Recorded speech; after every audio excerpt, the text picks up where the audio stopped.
여러분, 안녕하세요. 오늘 영상은 그 어떤 영상보다 여러분의 삶에 중요한 전환점이 될 수 있습니다. 지금 여러분의 통장은 정말 안전하신가요? 내일도 그 안에 있는 돈이 그대로 있을 거라고 자신하실 수 있으신가요? 저는 오승재입니다. 은행에서 지점장을 끝으로 퇴직하고 지금은 어르신들을 위한 금융 상담을 이어가고 있는 사람입니다. 지난 40년간 금융 현장에서 수많은 분들을 만나며 한 가지 확실하게 깨달은 것이 있습니다. 바로 돈을 모으는 시기보다 돈을 지키는 시기가 훨씬 더 중요하다는 사실입니다. 특히 예순을 넘기신 어르신들에게는 말이죠. 더 이상 큰 돈을 벌 수 없는 인생의 후반전에서는 한 번의 실수도 치명적일 수 있습니다. 오늘은 그동안 제가 직접 겪은 실제 사례들을 바탕으로 65살 이상이라면 반드시 알고 있어야 할 금융 생존 전략을 하나씩 알려드리겠습니다. 먼저 기억하셔야 할 세 가지 위험한 덫이 있습니다. 이 세 가지 함정만 피해도 여러분의 자산은 훨씬 더 안전해질 수 있습니다. 첫 번째 함정, 바로 디지털 금융 사기입니다. 70이 훌쩍 넘은 김재구 어르신 이야기를 자세히 들려드리겠습니다. 김 어르신은 젊은 시절부터 택시 운전을 하며 쉬는 날 없이 일하셨고 허리도 성치 않으셨지만 가족을 위해 새벽부터 밤까지 핸들을 잡으며 한 푼 두 푼 모은 돈이 있었습니다. 그렇게 악착같이 모아온 돈이 약 7천만 원 정도였는데요. 이 돈은 자녀들 다 출가시키고 이제는 본인과 아내 노후를 위해 소중히 간직해 오신 전 재산이었습니다. 어느 날 김 어르신은 낯설지 않은 문자 메시지를 받습니다. 평소 거래하던 은행 이름이 정확히 적혀 있었고 내용도 굉장히 믿을만해 보였죠. 보안 강화를 위해 고객님의 인증이 필요합니다. 아래 링크를 클릭해 주세요. 라는 안내였습니다. 요즘 보이스피싱이나 스미싱이 많다는 건 알고 계셨지만 평소 다니는 은행의 이름이 있어서 안심하고 링크를 누르셨습니다. 문자 클릭 후 몇 분 지나지 않아 전화가 걸려왔습니다. 상대방은 고객님, 지금 고객님의 계좌에서 의심스러운 거래가 발생했습니다. 해커가 침입한 것 같으니 즉시 안전계좌로 자금을 옮기셔야 합니다. 라고 말했죠. 그런데 놀라운 건 그 사람이 김 어르신의 이름, 계좌번호, 심지어 며칠 전 카드 결제 내역까지 정확히 알고 있었다는 겁니다. 김 어르신은 불안한 마음에 그 안내대로 이체를 했고 그렇게 10분에서 15분도 채 안 되는 시간 동안 평생 모은 돈이 사라지고 말았습니다. 지금도 김 어르신은 찾고 계십니다. 내가 왜 그랬을까? 왜 한 번만 더 생각해보지 못했을까? 잠을 못 이루는 날이 많다고 하십니다. 이런 일이 어르신들에게 반복적으로 일어나는 이유는 무엇일까요? 바로 디지털 기기에 익숙하지 않기 때문입니다. 갑작스러운 전화나 문자가 오고 화면은 작고 글씨는 작고 당황스러운 상황에 빠지면 이성적인 판단이 어렵습니다. 범죄자들은 그 심리를 정확히 꿰뚫고 이용합니다. 지금 바로 해야 한다. 오늘까지만 가능하다는 식의 말로 조급하게 만듭니다. 그래서 제가 여러분께 꼭 드리고 싶은 첫 번째 조언은 이것입니다. 어떤 금융 거래든 5분의 여유를 가지세요. 돈을 옮기라는 전화를 받았다면 무조건 멈추세요.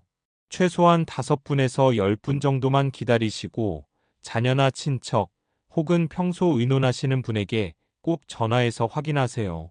그 몇 분의 기다림이 평생의 재산을 지켜줄 수도 있습니다.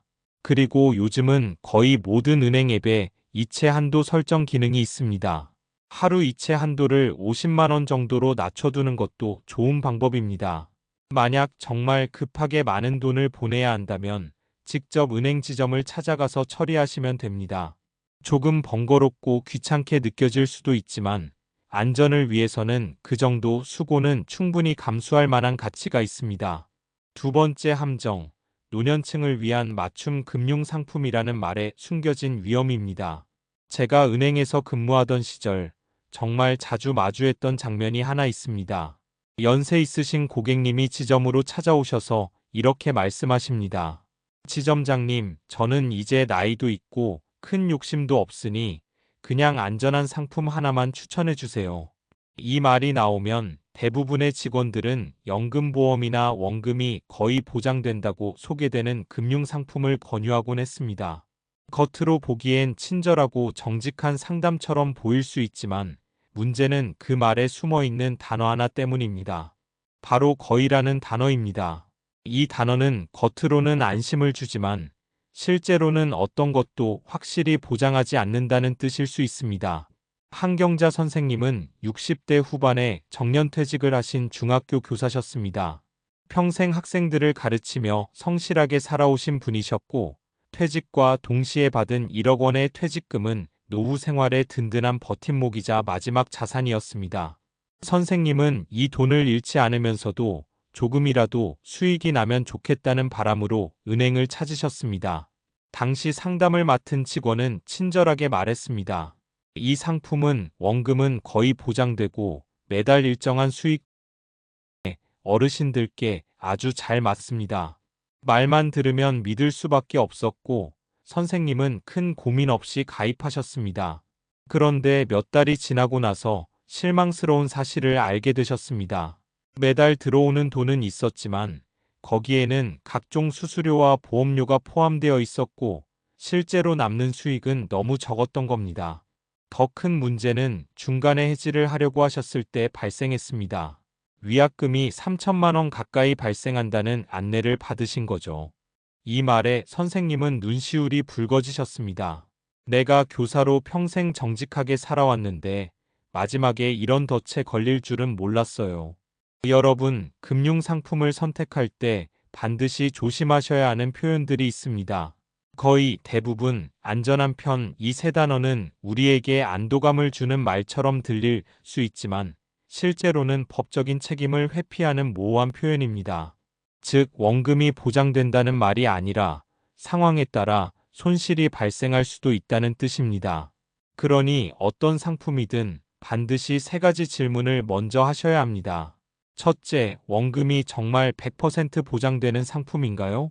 둘째, 내가 중간에 해지하게 되면 손해는 어느 정도인가요? 셋째, 매달 혹은 연간 빠져나가는 수수료와 비용은 얼마나 되나요? 이 세 가지 질문에 대한 답변은 구두로만 듣지 마시고 반드시 종이에 받아 적으시고 자녀나 지인 또는 믿을 수 있는 전문가와 함께 다시 한번 검토해 보시길 권합니다. 그 한 번의 확인이 몇 천만 원을 지켜줄 수 있습니다. 첫째, 원금이 전액 보장되나요? 둘째, 중간에 해지하면 손해는 어느 정도인가요? 셋째, 수수료는 얼마나 빠져나가나요? 이 질문에 대한 답변을 꼭 메모해서 가져가시고 자녀나 믿을 수 있는 분과 다시 한번 검토하시기 바랍니다. 그리고 세 번째 함정은 바로 가족 간 자산 이전의 덫입니다. 자, 이번에는 78살 이남순 할머니의 사연을 좀 더 자세히 들려드리겠습니다. 이남순 할머니는 젊은 시절부터 미용실을 운영하시며 손수머리를 자르고 파마를 해주는 일로 평생을 살아오신 분입니다. 하루에도 여러 번 드라이어의 뜨거운 열기를 견디시고 화학약품 냄새에 코끝을 찡그리면서도 단 한 번도 쉬지 않고 일하셨습니다. 그렇게 30년 넘게 악착같이 일하며 마련한 돈이 약 3억 원이었습니다. 이 돈은 단순한 재산이 아니라 할머니 인생 그 자체였습니다. 하지만 어느 날 지인에게서 들은 이야기 하나가 인생을 크게 바꾸게 됩니다. 나중에 요양병원에 입원하게 되면 재산이 많으면 국가에 줘. 지금 미리 자식 명의로 돌려놓는 게 좋아. 이 말을 들은 할머니는 깊은 고민 끝에 결국 전 재산을 아들 명의로 이전하게 됩니다. 이유는 단순했습니다. 가족을 위한 선택이었고 나중을 위한 준비라고 생각했기 때문입니다. 하지만 몇 년이 지나면서 상황이 급변했습니다. 아들이 운영하던 사업이 큰 어려움을 겪었고 결국 부도가 나면서 빚더미에 앉게 됩니다. 아들 명의로 된 돈도 당연히 채권자들의 손에 넘어갔습니다. 이남순 할머니는 그제야 자신의 실수를 깨달았지만 이미 법적으로는 그 돈은 아들의 것이었고 실질적으로도 손 쓸 수 있는 방법이 전혀 없었습니다. 현재 할머니는 한 달에 50에서 60만 원 정도의 기초연금과 약간의 지원금으로 생활하고 계십니다. 여름에는 에어컨을 틀지 못하고 겨울에는 난방비를 아끼기 위해 전기장판 하나로 밤을 보내십니다. 병원에 가는 것도 조심스러우시고 좋아하시던 고구마도 이제는 봉지째 사기 어려운 상황이 되셨습니다. 이 사례를 통해 우리가 반드시 기억해야 할 것이 있습니다. 바로 가족 간의 돈거래는 사랑만으로 해결되지 않는다는 사실입니다.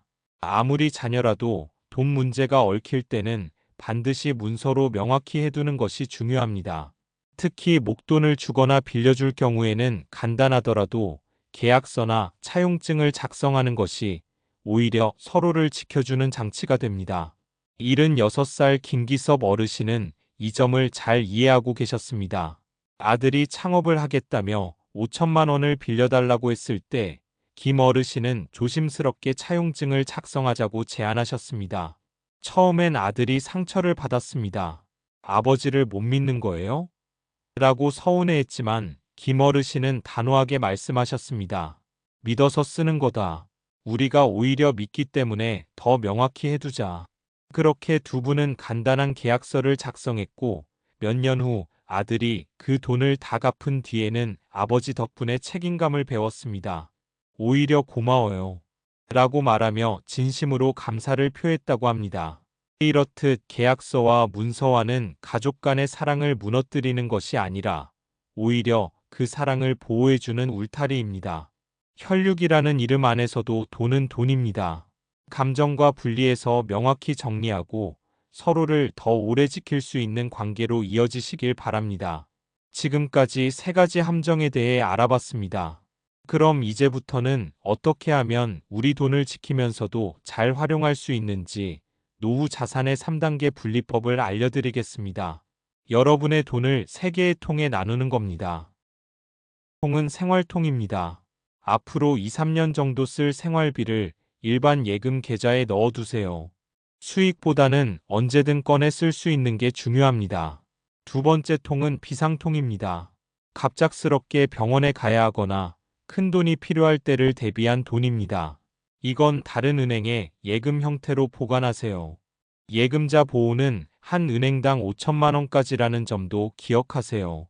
세 번째 통은 성장통입니다. 물가가 오르는 걸 감안해 조금의 수익을 기대할 수 있는 투자용 자산입니다. 위험도가 낮은 채권형 상품이나 국채 등이 여기에 해당됩니다.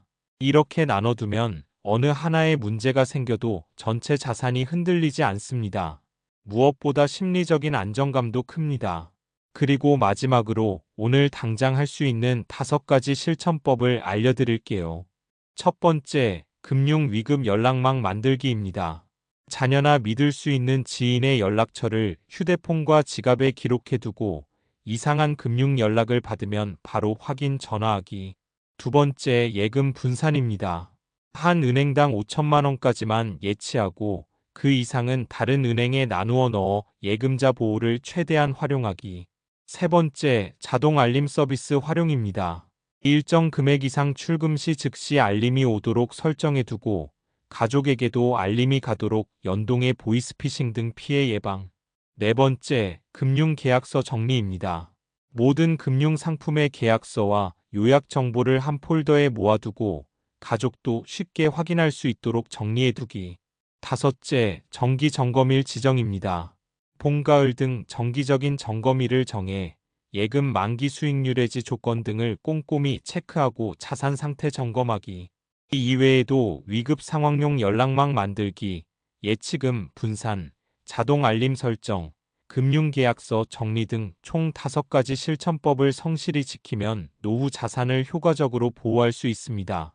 실천이 단순해 보여도 노년기에는 작은 실수 하나가 큰 피해로 이어질 수 있기 때문에 매우 중요하다는 점을 강조합니다. 시청자들에게 자신의 경험을 댓글로 나누도록 요청하며 영상이 유익했다면 좋아요와 구독, 알림 설정을 통해 계속 정보를 받아볼 수 있도록 독려합니다. 또한 가족에게 영상을 공유해 더 많은 사람이 도움받도록 장려합니다.